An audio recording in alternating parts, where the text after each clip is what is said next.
Halo pemirsa PAL TV dimanapun berada, program Jaksa Menyapa kembali hadir untuk menemani Anda. Dan kali ini kami ada di kantor Kejaksaan Negeri Lahat bersama saya Rian Gumai. Dan saya Amal Zafira. Pemirsa, kita sebelumnya sudah berkeliling Kejaksaan Negeri di Sumatera Selatan. Dan ikuti kita hari ini di Kabupaten Lahat.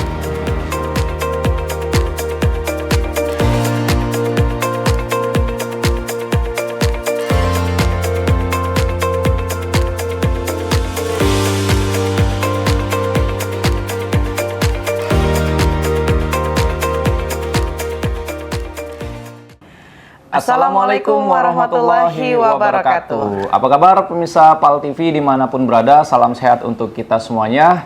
Kali ini kita kembali lagi di program Jaksa Menyapa. Tentunya saat ini kami berdua sedang berada di kantor Kejaksaan Negeri Lahat bersama saya Rian Gumai. Dan saya Amal Zafira. Pemirsa, kita sudah berada di Kejari Lahat, Rian, dan kita tidak berdua. Tapi kita juga sudah ditemani sama narasumber kita. Ini langsung ditemani sama Bapak Kepala Kejaksaan Negeri Lahat, Bapak Gunawan Sumarsono SHMH. Assalamualaikum Bapak Gunawan. Waalaikumsalam warahmatullahi wabarakatuh. Baik Pak, apa kabar Pak? Alhamdulillah. Sehat ya Pak ya. Sehat. Wah, luar biasa Pak ya. Kalau bahasa daerah sini cuacanya dingin Pak. Memang kearifan lokal di sini juga menunjang kinerja dari Kejaksaan Negeri Lahat sendiri Pak ya. Ya, alhamdulillah. Dan juga pasti kita mengusung tema untuk Kejari Lahat hari ini, ada peranan Kejaksaan Negeri Lahat dalam mendukung dan mengamankan pembangunan di Kabupaten Lahat. Nah, tapi sebelum kita mengarah ke tema, kita akan memperkenalan dulu. Kita ingin mengenal lebih jauh dengan Kepala Kejaksaan Negeri Lahat. Nah, Bapak dari selaku Kepala Kejaksaan Negeri Lahat, sudah berapa lama Pak bertugas di sini? Saya bertugas di Kabupaten Lahat ini terhitung Februari tahun ini. Jadi baru beberapa bulan. Baru 3 bulan? Bulan Februari tahun 2023. Dan sebelumnya bertugas di daerah mana Pak? Sebelumnya saya kebetulan bertugas sebagai Kepala Kejaksaan Negeri di salah satu kabupaten di Provinsi Maluku. Nama kabupatennya Kabupaten Kepulauan Tanimbar. Sebelum bernama Kabupaten Kepulauan Tanimbar, dulu pernah bernama Kabupaten Maluku Tenggara Barat. Nah, sebelumnya mungkin secara familiar daerah itu terkenal dengan Kejaksaan Negeri Saumlaki dulu, ya. Tapi terakhir ada perubahan nomenklatur, kemudian menjadi Kejaksaan Negeri Kabupaten Kepulauan Tanimbar. Dari kepulauan itu berbatasan dengan Australia. Jadi Luar kita berada biasa. di perbatasan terluar pada waktu itu. Itu aja saya baru dengar Pak. Apalagi membayangkan wilayahnya begitu di sana ya. Nah, kalau untuk apa yang dirasakan Pak selama bertugas membandingkan daerah sana dengan di sini, adakah memang pengalaman yang terkesan sebelum beranjak di Kepala Kejaksaan Negeri Lahat ini? Masing-masing tempat penugasan pasti punya cerita dan kisah sendiri. Ya, yang jelas bahwa di dalam setiap tempat penugasan itu kita mendapatkan pengalaman, pengayaan pengalaman untuk pelaksanaan tugas-tugas kita berikutnya. Ya, saya yang kebetulan lahir besar sekolah di Palembang, kemudian harus bertugas di satu tempat yang berada di perbatasan luar yang notabene adalah wilayah kepulauan. Ya, tentu mempunyai tantangan tersendiri dan mempunyai cerita sendiri. Yang jelas cerita yang manis lah. Cerita yang pahit tinggalkan tempatnya Pak ya. Dan juga pastinya untuk dari tupoksi sendiri Pak, dari Kepala Kejaksaan, bisa dijelaskan kepada pemirsa di rumah tugas pokok fungsi dan juga wewenang. Pada prinsipnya begini, bahwa kami di Kejaksaan Negeri Lahat ini adalah merupakan perpanjangan tangan dalam melaksanakan tugas dan fungsi Kejaksaan Agung di daerah. Jadi Kejaksaan Negeri Lahat sendiri adalah sebagai pelaksana tugas dan fungsi kejaksaan pada umumnya dengan wilayah hukum yang meliputi Kabupaten Lahat. Jadi dulu kalau kita bicara masa-masa yang lalu, Kejaksaan Negeri Lahat ini meliputi 3 kabupaten sekarang. Jadi meliputi Pagar Alam dan Kabupaten Pathlawang. Dulu di Kejaksaan Negeri Lahat ini di Pagar Alam itu ada cabang Kejaksaan Negeri Lahat di Pagar Alam namanya. Sekarang sudah jadi Kejaksaan Negeri Pagar Alam. Nah, kemudian ada satu lagi cabang Kejaksaan Negeri Lahat di Tebing Tinggi yang sekarang menjadi Kejaksaan Negeri 4 lawang ya, dan kita sendiri, dan karena sudah terjadi pemekaran daerah, masing-masing sudah kejaksaan negeri sendiri-sendiri. Jadi sekarang Kejaksaan Negeri Lahat ini daerah hukumnya hanya meliputi Kabupaten Lahat saja. Jadi kalau dulu itu termasuk Kota Pagar Alam dan Kabupaten Pathlawang itu nginduk ke Kejaksaan Negeri Lahat begitu Ya, istilahnya cabang Kejaksaan Negeri. Ya, cabang Kejaksaan. Kemudian Negeri. karena ada pemekaran jadi sudah berdiri mereka masing-masing sudah, gitu ya. Sudah ada peningkatan lah, sudah jadi peningkatan status dari cabang Kejaksaan Negeri menjadi Kejaksaan Negeri. Nah, untuk wilayah hukum Kabupaten Lahat ini sendiri kan kalau lihat dari peta administrasinya ada satu kecamatan yang mengapit juga Pak ya, melewati ke Kota Pagar Alam sebelah sana. Itu kalau salah Kecamatan Jarai Ya. gitu Pak ya. Bagaimana Pak untuk wilayah kerjanya nih? Secara daerah hukum masih termasuk Kejaksaan Negeri Lahat. Jadi sebagai contoh kemarin kita menerima satu pelimpahan perkara tindak pidana umum yang kebetulan lokus deliktinya berada di sana.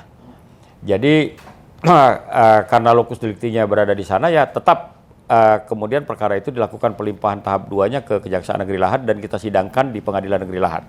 Oke, masuk ke Kabupaten Lahat. Iya, itu lumayan cukup jauh jaraknya. Cukup jauh jaraknya. Memang karena secara daerah hukum dia masih termasuk Kabupaten Lahat, maka itu pun menjadi daerah hukum Kejaksaan Negeri Lahat. Baik. Kalau untuk struktur organisasinya sendiri Pak, yang ada di Kejari Lahat sendiri? Di Kejaksaan Negeri Lahat, sebagaimana umumnya, jadi Kejaksaan Negeri Lahat ini adalah Kejaksaan Negeri tipe B. Di sini untuk eselon 4 itu ada kepala subbagian pembinaan, kemudian ada kepala seksi intelijen, kemudian ada kepala seksi tindak pidana umum, kemudian ada kepala seksi tindak pidana khusus, dan kepala seksi perdata dan tata usaha negara, dan yang paling bungsu itu kepala seksi pemeliharaan barang bukti dan barang rampasan. Ya, jadi dan kebetulan di sini seluruh pejabatnya terisi 100% untuk eselon 4. Oke, kalau untuk jumlah SDM-nya Pak? Jumlah SDM kami di sini sekarang itu berjumlah 39 orang. 39 orang dengan jumlah jaksa itu 11 orang. Nah, selain jaksa yang 11 orang ini, kita juga didukung oleh beberapa tenaga fungsional lain. Ya, antara lain seperti fungsional peranata komputer, kemudian ada pengawal tahanan, kemudian ada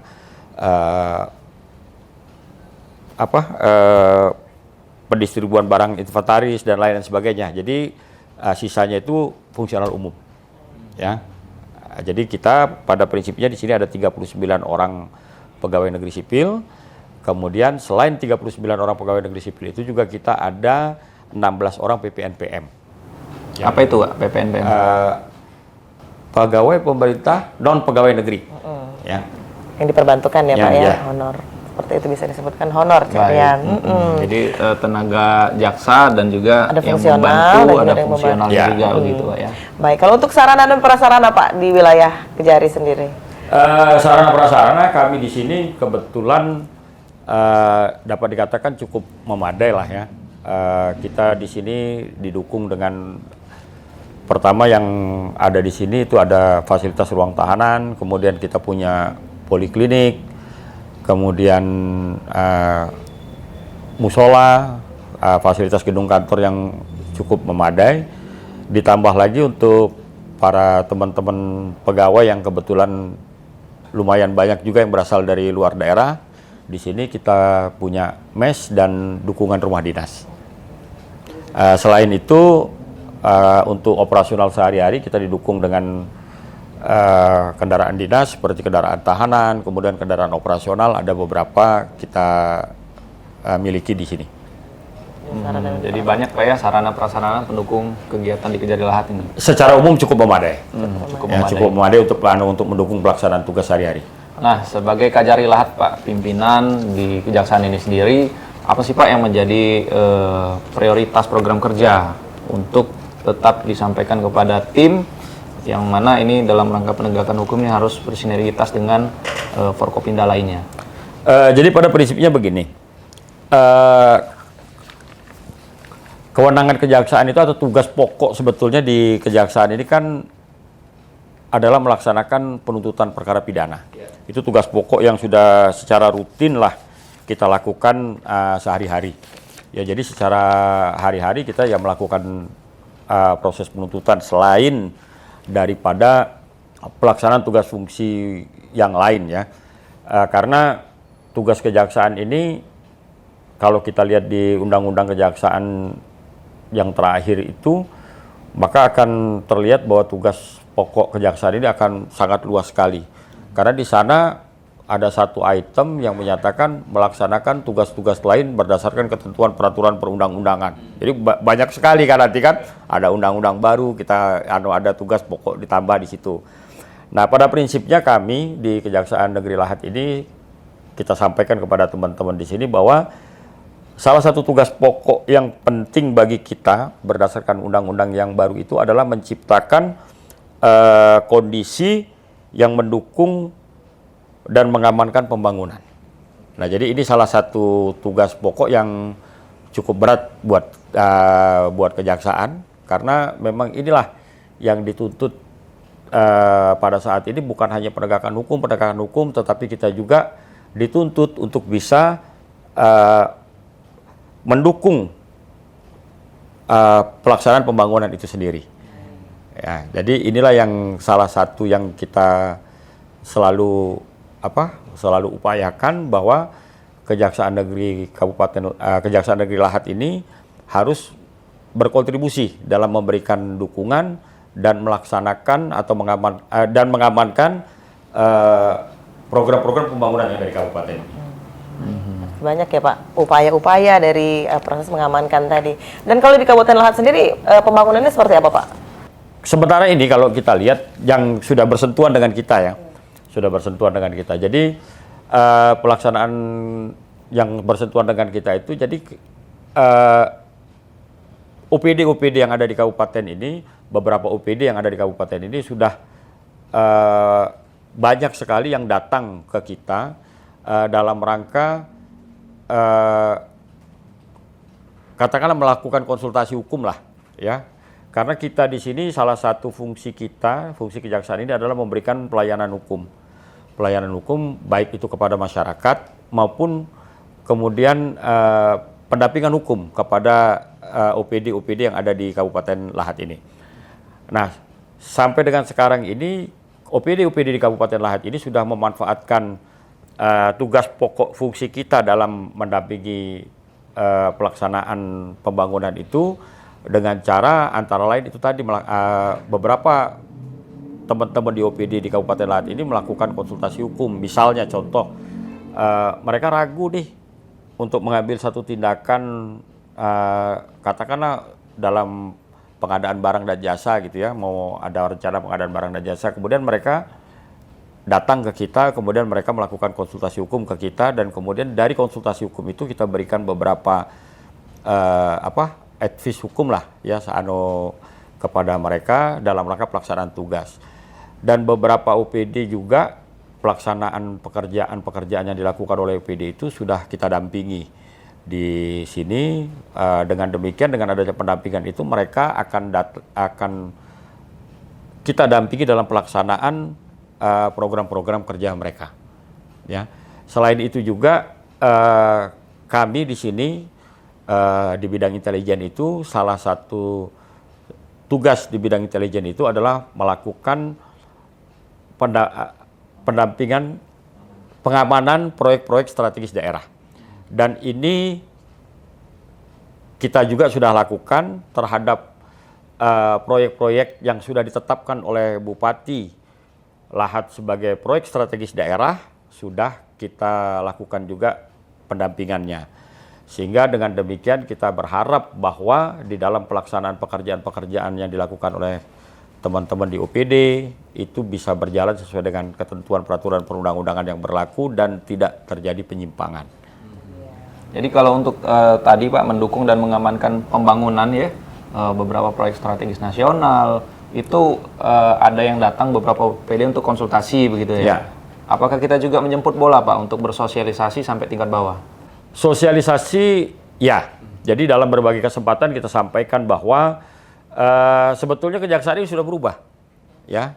Jadi tidak perlu lagi takut dengan kejaksaan ini, karena kejaksaan ini tidak hanya melaksanakan fungsi penuntutan seperti yang selama ini dikenal oleh masyarakat. Iya. Selama ini kan masyarakat, Taunya jadi ini ada nuntut cerita lah ya. lucu Mas ya, Aha. ada cerita lucu.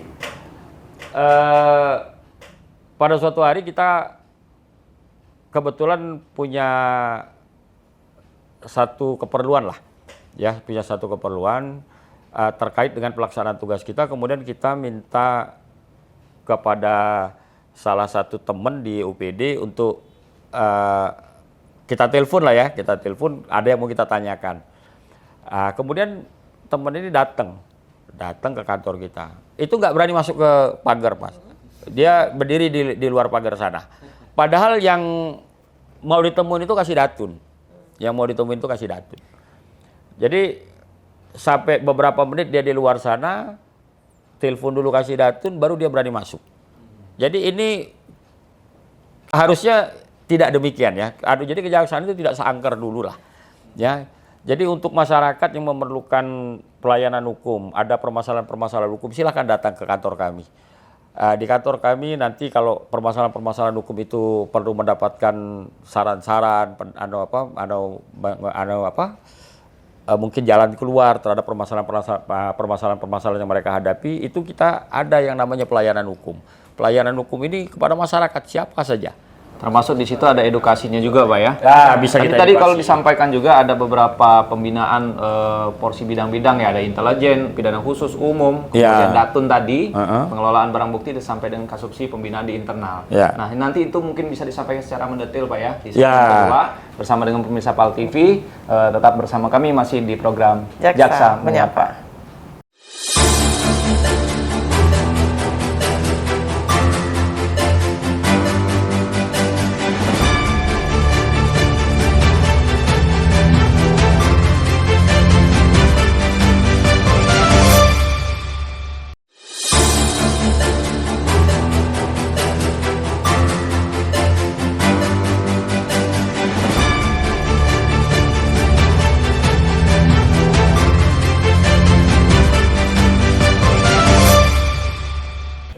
Pemirsa PAL TV, terima kasih Anda masih bersama kami di Jaksa Menyapa, dan kita masih di Kejaksaan Negeri Lahat, dan pastinya masih dengan kita juga ini Bapak Gunawan Sumarson SHMH selaku Kepala Kejaksaan Negeri Lahat. Dan tadi Cik Rian sudah menginformasikan juga ya Pak bahwa memang ada bidang-bidang, di sini ada bidang BIN dan juga ada intelijen serta Pitsus Pidum. Nah Pak, bisa diceritakan kepada pemirsa di rumah sinergi dari Bapak sendiri ke bidang-bidang itu seperti apa Pak? Dalam pelaksanaan tugas sehari-hari ya kita seperti biasa ya, secara struktural kita lakukan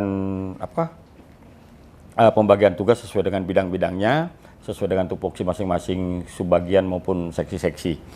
Nah, alhamdulillah bahwa di Kejaksaan Negeri Lahat ini semua berjalan dengan baik. Jadi masing-masing subbagian maupun seksi-seksi itu sudah melaksanakan tugas dan fungsinya secara baik, sesuai sudah sangat sinergi ya. Sebagai contoh nih, misal antara tindak pidana umum dengan pemeliharaan barang bukti dan barang rampasan.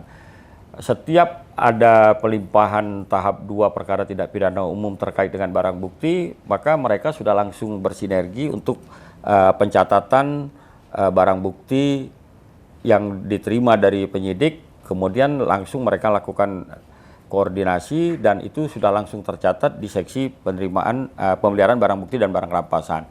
Demikian juga nanti nih misal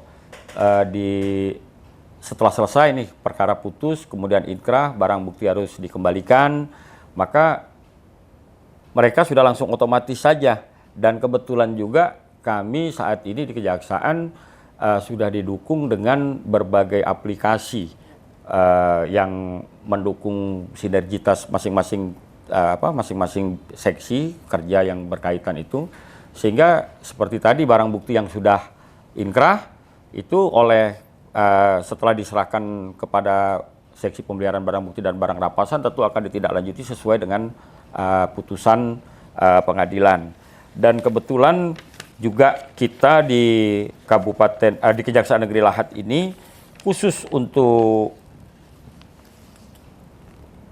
barang bukti ya, untuk pelayanan barang bukti ini kita punya satu program di sini yang namanya Mang Baris, mengantar barang bukti secara gratis. Jadi bagi pemilik barang bukti yang kebetulan barangnya sementara dititipkan ke kita karena digunakan untuk keperluan pembuktian di pengadilan, kemudian tidak punya kesempatan mungkin untuk datang kemari atau mungkin tempatnya terlalu jauh untuk menjemput ke kantor kita, maka kita akan mengantarkan barang bukti yang dikembalikan kepada mereka ini secara gratis ke tempat domisili mereka. Luar biasa, program, Pak ya, salah jemput satu bola Pak ya. Nah, jadi ini adalah satu wujud pelayanan kita kepada masyarakat dengan harapan bahwa itu tadi Mas, bahwa masyarakat itu nggak perlu takut lagi dengan kita, karena sebenarnya banyak. Nah, sebagai contoh nih Mas, saya sampaikan data nih, bahwa sampai dengan hari ini nih di tahun 2023 itu untuk pelayanan hukum kepada masyarakat itu sudah kita lakukan terhadap 10 kegiatan. Jadi ada 10 anggota masyarakat yang datang kemari menyampaikan permasalahan-permasalahan hukum yang mereka hadapi, kemudian kita berikan pelayanan hukum. Dan saya sebagai Kepala Kejaksaan Negeri Lahat serta semua kami yang ada di Kejaksaan Negeri Lahat ini mengharapkan juga nih, jangan cuma 10 ini aja. Kalau bisa teman-teman yang punya permasalahan-permasalahan hukum silakan aja datang kemari, kemudian nanti menyampaikan permasalahan hukumnya, mungkin ada yang perlu disampaikan. Jadi lebih baik kita berkonsultasi dulu, kita tanya dulu mengenai hukumnya daripada nanti kita melakukan sesuatu tindakan, kemudian ternyata di tindakan kita ini melanggar hukum, sehingga kita berurusan sama hukum.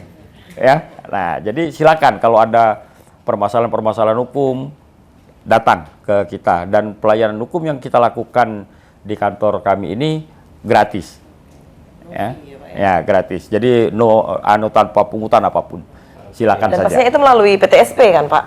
Silakan saja, nanti kita lapor di PTSP, nanti kemudian dari PTSP akan disalurkan atau ditujukan kepada siapa untuk memberikan pelayanan hukumnya. Ya, karena pada prinsipnya semua jaksa di Kejaksaan Negeri Lahat ini adalah jaksa pengacara negara. Sebagai jaksa pengacara negara, salah satu fungsinya itu adalah memberikan pelayanan hukum. Jadi kita cukup punya banyak jaksa di sini yang bisa memberikan pelayanan hukum itu.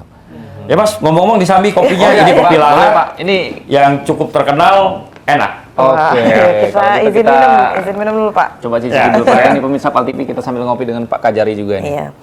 Dan pastinya kan Pak, tadi sebelum tertuju ke bidang-bidang dari PTSP, pastinya adakah jika masyarakat ingin langsung datang ke sini, syarat-syarat yang harus dipenuhi dari masyarakat sendiri itu seperti apa Pak? Atau hanya membawa identitas kah atau seperti apa?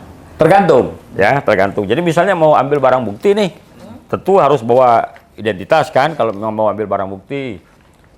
Misalnya mau ambil kalau ingin konsultasi saja, mungkin ya bawa KTP aja lah. Karena memang perlu pencatat, ada buku tamu yang harus kita catat di depan, itu aja.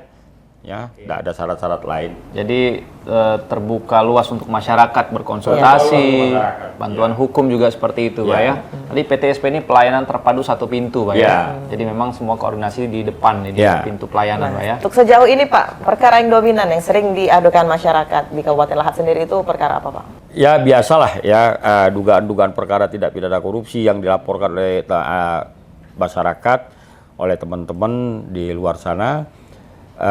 Yang cukup banyak ya, laporan-laporan yang kita terima. Namun demikian terhadap laporan-laporan yang cukup banyak ini tentunya mengingat tenaga yang ada di sini, sumber daya yang ada di sini juga sangat terbatas, yang mungkin tidak bisa kita layani sepenuhnya ya. Dalam arti kata memberikan pelayanan yang cepat, setiap laporan pengaduan kita layani secara cepat mungkin tidak bisa kita lakukan juga karena itu tadi Mas, keterbatasan sumber daya. Kita lakukan telaahan Mas, dalam setiap laporan itu kita lakukan penelaahan, kemudian kita ambil skala prioritas, kira-kira mana yang bisa kita tangani secara cepat dan tepat. Nah, berdasarkan telaahan inilah kemudian kita pilah-pilah semuanya mana yang akan kita tangani dulu. Ya, kadang-kadang juga teman-teman di luar sana atau masyarakat melaporkan kepada kita hanya 1 lembar surat saja, kemudian hanya berupa 1 lembar kertas. Nah, tentunya ini perlu proses, ya, perlu proses untuk membuktikan kebenarannya. Dan dengan adanya laporan-laporan yang cuma 1 lembar ini, yang mungkin waktunya lebih lama. Dan mungkin juga laporan-laporan ini berdasarkan informasi dan data yang ada di kita juga sudah bisa kita simpulkan bahwa apa yang harus kita lakukan dari 1 laporan ini. Nah, jadi ya mungkin ada ketidakpuasan di masyarakat atau para pelapor ini, kami sangat maklum, ya, kami sangat maklum karena itu tadi bahwa tidak semua bisa kita tangani secara cepat, secara cepat sesuai dengan keinginan masing-masing. Tentunya pelapor inginnya ditangani secara cepat, tetapi ada beberapa proses yang harus kita lewati di sini, terutama proses telahan, dan kami pun ingin melakukan setiap pekerjaan itu secara cepat, tepat, dan tuntas. Nah, jika ini kriteria ini tidak bisa atau belum bisa kami lakukan atau belum masuk dalam penilaian kami, tentunya laporan-laporan seperti ini akan kami pending dulu untuk penanganannya, menunggu penanganan-penanganan perkara lain yang lebih urgen bisa kita selesaikan secara itu tadi. Prinsipnya kami di Kejaksaan Negeri Lahat ini ingin bahwa setiap laporan pengaduan yang masuk ke kami ini kita selesaikan secara cepat, tepat, dan tuntas. Baik, jadi memang pengaduan tetap akan ditindaklanjuti, lalu kemudian ini secara optimal tetap dilakukan, begitu Pak ya? Nah, kalau untuk tadi ada disinggung mengenai pelaporan, mengenai dugaan tindak pidana korupsi, kalau untuk peredaran dugaan ini Pak, tindak pidana narkotika Kabupaten Lahat ini seperti apa Pak? Selama beberapa bulan bertugas di sini cukup tinggi, Mas. Jadi cukup banyak perkara-perkara narkotika yang kita terima pelimpahannya dari Kepolisian Resort Lahat. Ya, jadi lumayan tinggi itu. Dan dipresentasikan berapa persen Pak kira-kira? Wah, kita belum pernah mencoba mempresentasikan karena ini baru bulan ini ya, baru bulan Mei. Tapi dari Februari sampai Mei ini memang cukup banyak perkara-perkara, baik itu psikotropikanya, kemudian narkotikanya sendiri cukup banyak. Kalau untuk wilayah Pak yang rawan tindak pidana kriminal di mana ya? Pak? Merata sih, tidak ada yang terlalu dominan kalau di Lahat, jadi cukup merata lah. Oke. Ya. Kalau untuk perkara kekerasan terhadap perempuan dan anak nih Pak di Lahat ini sendiri seperti apa Pak? Ini perkara juga cukup banyak, ya. Ini perkara juga cukup banyak dan kita cukup concern untuk perkara perempuan dan anak ini. Satu Mas, ada perkara yang cukup menarik yang kami terima pelimpahannya dari Kepolisian Daerah Sumatera Selatan kemarin. Jadi di sini sekarang sedang kita lakukan penuntutannya. Ini maaf nih Mas, saya terpaksa lihat catatan ini karena ada bahasa Inggrisnya nih, ya.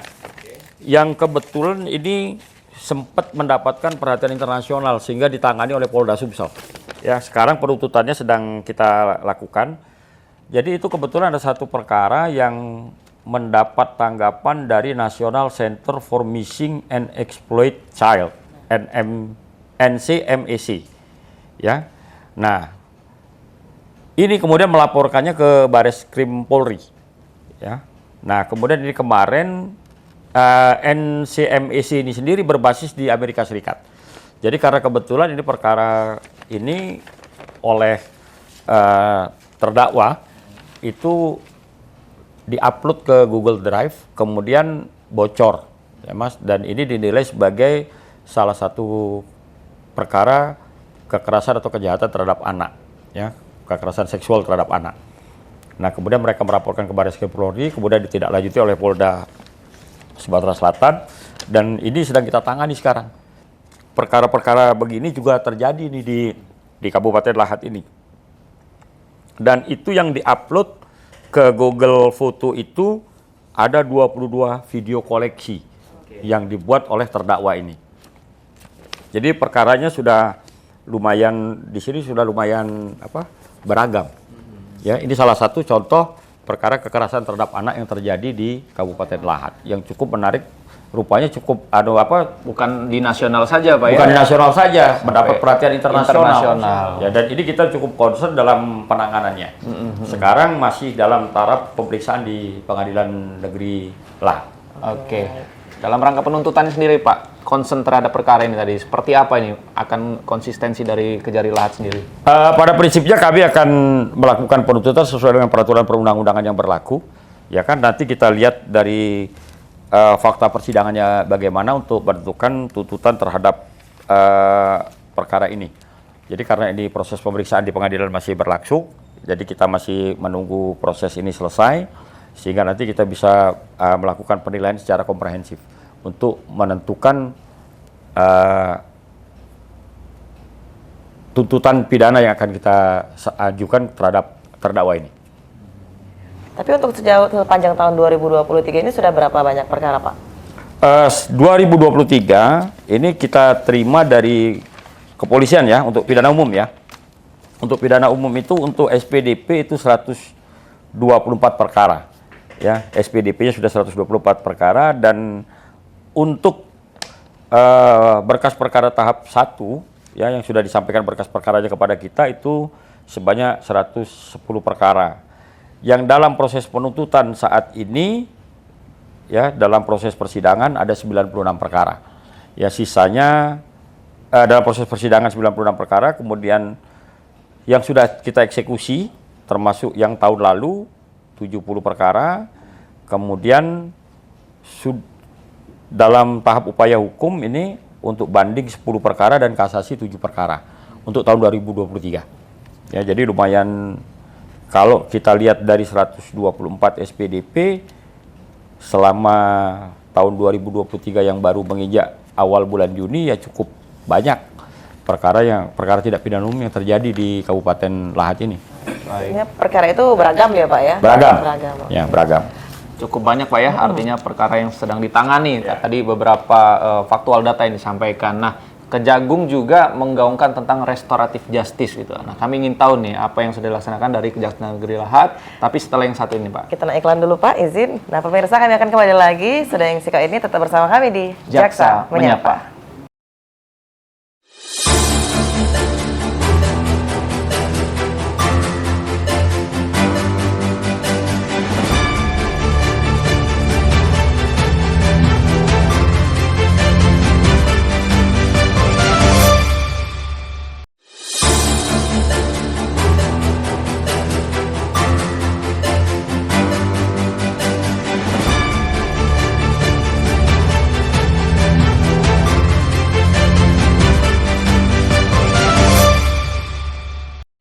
Terima kasih pemirsa, Anda masih bersama kami di Jaksa Menyapa, dan kita masih di wilayah Kejaksaan Negeri Lahat dan bersama Bapak Gunawan. Dan masih Rian tadi ingin bertanya Pak seputar restoratif justice. Seputar restoratif justice. Nah, ini yang digaungkan dari Kejaksaan Agung begitu Pak ya. Implementasinya Pak yang diterapkan di Kejari Lahat ini seperti apa di bawah pimpinan Pak Gunawan?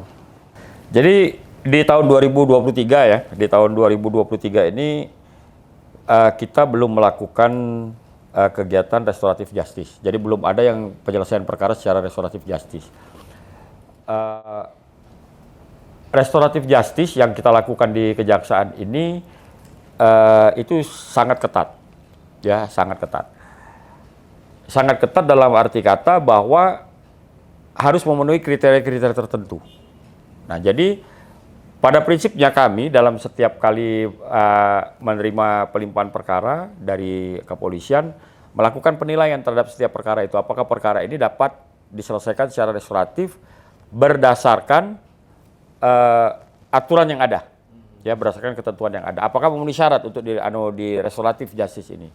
Dan sampai dengan hari ini dari keseluruhan perkara yang disampaikan dilimpahkan ke kami dari pihak penyidik Polri, belum ada yang memenuhi kriteria perkara yang bisa dilakukan penyelesaian perkaranya secara restoratif. Untuk tahun ini ya Pak ya? Ya, sampai dengan bulan Juni ini. Ya, tahun lalu ada satu perkara yang kita selesaikan di tahun 2022, itu ada satu perkara yang diselesaikan secara restoratif justice. Nah, kita masih terus melihat ini, pada prinsipnya kami masih terus melakukan penelitian. Setiap ada perkara yang masuk ke kita atau diserahkan ke kita, kita tetap melihat apakah ini bisa diselesaikan secara restoratif justice. Apabila memenuhi kriteria itu, barulah nanti kita lakukan upaya restoratif justice-nya. Ya, jadi tidak semua perkara bisa kita selesaikan secara restoratif justice di kejaksaan ini. Jadi sangat ketat, Mas. Ada aturan-aturan main, aturan-aturan, syarat-syarat yang harus kita penuhi. Jadi satu saja tidak bisa qualified. Ya, itu, tidak jadi terpenuhi, tidak maka bisa, ya, kita Pak? tidak bisa ajukan. Ya, Oke. kita ajukan pun pasti tidak akan diterima, pasti akan ditolak. Karena restoratif justice itu harus mendapatkan persetujuan pimpinan yang lebih tinggi. Ya, jadi bukan kebijakan, bukan kemudian kita lakukan restoratif justice itu Kejaksaan Negeri melakukan restoratif justice kemudian langsung di restoratif justice, tidak. Tapi kita perlu mendapatkan persetujuan dari pimpinan yang Selain dari pimpinan juga pasti melibatkan masyarakat juga ya, Pak? pada prinsipnya kalau restoratif justice ini untuk kepentingan korban dan terdakwa. Jadi kepentingan kedua belah pihak ini harus diakomodir secara seimbang. Iya. Baik. Ya, secara seimbang. Manfaatnya Pak untuk restoratif justice nih bagi pelaku-pelaku tindak pidana yang masuk dalam kriteria dapat di restoratif justice kan? Pada prinsipnya begini, Mas. Kalau dulu itu benar bahwa penjatuhan pidana itu adalah pemberian nestapa kepada terdakwa, ya, kepada terdakwa. Tujuan pemidanaan salah satunya itu, ya. Tetapi kemudian apakah pemberian nestapa ini bermanfaat? Ya, apakah pemberian nestapa ini bermanfaat bagi terdakwa? Kemudian apakah juga bermanfaat bagi korban? Sebetulnya restoratif justice ini berupaya melihat bahwa tidak semua pemberian nestapa itu bermanfaat buat terdakwa, buat si pelaku, maupun kepada korban. Nah, kalau saya pinjam bahasanya Pak Jampidum, ya, kalau bahasanya Pak Jampidum, bahwa pemberian maaf itu adalah keadilan yang paling tinggi. Ya, jadi pemberian maaf itu adalah pemberian maaf dari korban itu adalah keadilan yang paling tinggi. Nah, jadi kita lihat bahwa sebetulnya restoratif justice ini kan mengembalikan keseimbangan di antara korban dan terdakwa, sehingga di antara mereka ini kembali pulih seperti semula. Coba Mas bayangkan kalau misalnya ada satu perkara, kemudian perkara satu orang masuk penjara, kemudian satu orang menjadi korban, satu orang masuk penjara, pasti akan menimbulkan bekas. Ya, akan menimbulkan bekas yang tentu saja bekas ini tidak akan gampang pulih kan. Tetapi dengan restoratif justice ini bekas itu tidak ada. Bekas itu tidak ada. Nah, tapi kembali lagi bahwa di kejaksaan ini tidak semua perkara bisa kita lakukan restoratif justice-nya, harus perkara-perkara yang memenuhi kriteria atau syarat-syarat tertentu berdasarkan aturan yang ada, barulah kita bisa restoratif justice kan. Berarti ada harapan untuk mengalihkan keadaan seperti semula ya, Pak ya? Pada prinsipnya itu, Iya. ya, sehingga ada kata saling maaf, dan itu tadi saya pinjam bahasanya Pak Jampidum ya, bahwa pemberian maaf itu adalah keadilan yang paling tinggi. Kenapa? Karena semuanya pulih seperti semula lagi. Baik. Yang saya tangkap adalah sepakat atau tidak sepakat nih Pak, bahwa Pak Gunawan mengenai restoratif justice tadi keadilan tertinggi adalah kemanfaatan bagi para pihak. Sepakat. Ya, sepakat. Setuju nih kalau kayak gini Ada kan. kesepakatan berarti. Tadi iya, karena tadi itu tidak semuanya diselesaikan dalam jeruji besi. Ya. Begitu Pak ya. Dan juga untuk Kabupaten Lahat sendiri Pak, penerimaan negara bukan pajaknya seperti apa? Penerimaan negara bukan pajak, kita di tahun 2022 kemarin itu cukup tinggi, 20 miliar lebih. Di nominal Kita terima 20 miliar. dari perkara denda pertambangan. Ya, pasnya itu kalau angka tepatnya itu 20 miliar 673 juta 459.273 rupiah. 20 miliar untuk Ya, Kabupaten Lahat. untuk berarti Kabupaten Lahat untuk tahun 2022. itu terbesar. Termasuk yang cukup besar di Kejaksaan se-Indonesia ya. Nah, untuk tahun ini sendiri kita baru untuk PNBP baru mencapai 100 jutaan saja ya, karena dari target yang ditetapkan untuk kita 500 juta ya. Nah, kita belum tahu nih tahun ini nanti pencapaiannya berapa nih. Tapi dari 100 juta itu didominasi oleh uang apa Pak? Macam-macam. Dan dari UP. biaya perkara, kemudian dari Uang lelang juga ada Pak? denda, lelang barang rampasan sampai dengan hari ini belum kita lakukan. Jadi masih dalam proses. Ya, masih dalam proses. Karena untuk lelang barang rampasan itu tentunya pertama kita harus menunggu barangnya sudah inkrah dulu, dan kemudian untuk nilai-nilai tertentu kita harus lewat KPKNL. Jadi tidak langsung bisa kita lakukan lelang di kita. Iya, pihak ketiga ya Pak ya. Di KPKNL. Nah tadi 20 miliar itu angka yang sangat besar Pak pastinya. Bisa sebesar itu bagaimana ceritanya? Kebetulan tahun kemarin itu ada perkara pertambangan yang kemudian dalam pidananya perkara itu dikenakan pidana denda. Jadi ini dari pidana denda perkara pertambangan. Oke. Berarti memang perkara yang besar ya pastinya Pak ya, bisa memakan nominal yang sebesar itu. Iya. Itu peran aktif dari kejaksaan, Pak. Apakah memang dari awalnya temuan dari masyarakat juga nih, laporan begitu? Ini kan pidana umum. Jadi kita terima pelimpahan perkara ini dari penyidik Polri. Ya, dari penyidik Polri, tapi kemudian di dalam penuntutannya kita tuntut pidana penjara dan pidana denda. Ya, dan kemudian pidana penjara dan pidana denda ini inkrah ya berdasarkan putusan pengadilan senilai sekian itu tadi. 20 miliar tadi. Dan pastinya dari Pak Gunawan sendiri ini memiliki staf-staf dan juga bawahan ya Pak ya. Untuk sekarang ini bagaimana Pak kendala yang dihadapi selama menjabat di Kejaksaan Negeri Lahat sendiri? Nggak ada sih. Ya. Wah, Semua luar bersinergi biasa ya Pak. Semuanya sinergi. Saya mendapatkan dukungan penuh dari staf di sini untuk melaksanakan setiap tugas pokok dan fungsi kita yang ada di sini. Jadi bawahan itu juga pastinya nurut gala sama Bapak. Betul sekali. Jadi begini Mas, apa yang terjadi di sini, apa yang merupakan menjadi prestasi di Kejaksaan Negeri Lahat ini adalah prestasi tim. Iya. Karena saya yakin dan percaya tidak ada pimpinan yang hebat, tetapi yang ada itu adalah tim yang hebat. Ya. Jadi apapun yang kita sampai di sini tentu itu hasil sinergi kita semua. Ya, bukan hasil kerja satu orang, dua orang, tetapi memang betul-betul kita tim. Dan kita di sini bekerja tim sesuai dengan tugas pokok masing-masing. Luar biasa ya. Ini pimpinan yang legowo nih ya, yang bijak sama timnya. Ada juga Pak, tim yang bagus tadi tidak akan bisa bergerak tanpa komando yang cerdas dari pimpinannya. Wah.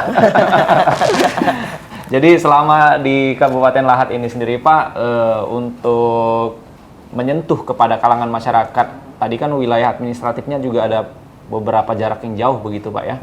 Apakah kita ada agenda rutin begitu sampai menyentuh ke kalangan tingkat bawah, level desa, kelurahan, kecamatan, seperti itu Pak? Secara rutin tidak ya, tetapi kita di sini di Kejaksaan ini ada satu program yang namanya program penyuluhan hukum. Dan penyuluhan hukum, kemudian penerangan hukum, kemudian ada program jaksa masuk sekolah ya. Nah, lewat program inilah kita mencoba untuk memberikan penyuluhan-penyuluhan, penerangan-penerangan hukum kepada masyarakat itu. Tetapi ya memang program ini sangat terbatas ya. Tidak bisa kita lakukan banyak karena dukungan dana yang ada di kita juga tidak terlalu besar untuk kegiatan itu. Namun demikian, di dalam berbagai kesempatan juga kita memberikan penyuluhan-penyuluhan hukum atau penerangan-penerangan hukum seperti itu ya kepada masyarakat apabila kita diminta. Ya, apabila kita diminta. Dan di dalam berbagai kesempatan, kapanpun kita mungkin dalam diskusi, dalam obrolan sehari-hari, nah kita selipkan juga lah kegiatan-kegiatan itu di tengah-tengah masyarakat kita. Ya, jadi secara terprogram betul, ya itu tadi lewat program penyuluhan hukum, penerangan hukum, kemudian ada jaksa masuk sekolah. Nah, untuk secara dukungan lainnya di berbagai kesempatan. Jadi misalnya kita ada diskusi, kemudian kita diundang dalam pendampingan hukum yang kita lakukan. Nah, tetap kita selipkan kegiatan-kegiatan dalam rangka memberikan pengetahuan hukum terhadap masyarakat ini. Mengedukasi pastinya ya Pak ya. Ya mungkin ada teman-teman yang datang ke kita, ke kantor, kemudian perlu dalam berbagai kesempatan mungkin kita ngobrol, nah kita selipkan juga itu. Ya supaya bisa ketok tular lah pada yang lain. Iya. Bukan hanya forum formal tapi non formal juga, sambil ngopi-ngopi juga bisa kita masukkan penyuluhan begitu Pak ya. Baik. Agar masyarakat tidak nunggu di luar tadi, Cak Syarian. Ya, jangan sampai takut masih lagi. ada masyarakat Iya. yang takut masuk kemari. Ya. Baik Pak Gunawan, ini tidak terasa di penghujung acara ini kita ingin mendengarkan ini closing statement ya Atau juga himbauan dari Bapak. Bapak bagaimana untuk Kejaksaan Negeri Lahat ini di bawah pimpinan Pak Gunawan. Silakan Pak, singkat Pak. Jadi kepada masyarakat Lahat, kami khususnya kepada masyarakat Lahat, tidak usah ragu untuk datang ke kantor kami jika Anda punya permasalahan hukum atau persoalan-persoalan hukum. Silahkan datang kemari meminta pelayanan hukum kepada kami dan itu dilakukan secara gratis. Dan khusus untuk mendukung pelaksanaan dan mensukseskan pemilu di tahun 2024 yang akan datang, kami di Kejaksaan Negeri Lahat sudah membuka posko pemilu, ya. Jadi membuka posko pemilu, di mana posko pemilu ini antara lain akan memberikan pelayanan dalam bentuk posko pemilu kita itu akan memberikan pelayanan pengamanan penyelenggaraan pemilu tahun 2024. Pelayanan yang kita lakukan di posko pemilu ini antara lain penyuluhan hukum itu sendiri, kemudian konsultasi hukum apabila ada persoalan-persoalan hukum, kemudian bantuan hukum, pengaduan masyarakat apabila masyarakat menemukan adanya pelanggaran-pelanggaran yang terkait pemilihan umum, kemudian juga data dan informasi penegakan hukum. Itu bisa kita layani lewat posko pemilu kita yang sudah kita bentuk di Kejaksaan Negeri Lahat ini. Dan untuk memberikan pelayanan kepada masyarakat, kami di Kejaksaan Negeri Lahat ini sudah membuka call center, Mas. Jadi silakan saja apabila ingin menghubungi kami, tidak sempat datang kemari, menghubungi nomor 0811 732 3355. Ya, sekali lagi saya ulangi 0811 732 3355. Jika Bapak Ibu tidak sempat datang ke kantor kami, silakan menghubungi nomor tersebut 24 jam. Kita layani lewat nomor itu. Luar biasa ya nih dari Pak Kajarinya, Pak Gun telah banyak memberikan informasi dan edukasi kepada kita semua. Memberikan fasilitas juga tadi untuk pemirsa di rumah yang ingin menelpon, tadi sudah dikasih tahu juga nomor telepon yang bisa dihubungi untuk Kejaksaan Negeri Lahat ya pastinya. Iya, sekali lagi terima kasih Pak Gunawan Sumarso selaku Kepala Kejaksaan Negeri Lahat. Salam sehat dan sukses selalu Pak ya. Terima kasih. Untuk pemirsa PAL TV juga yang sudah bergabung di Jaksa Menyapa, terima kasih kami ucapkan dan saksikan terus program Jaksa Menyapa hanya di PAL TV, memang punya kita. Akhir kata saya Rian Gumai. Dan Amal Zafira pamit undur diri. Wassalamualaikum warahmatullahi wabarakatuh. Sampai jumpa.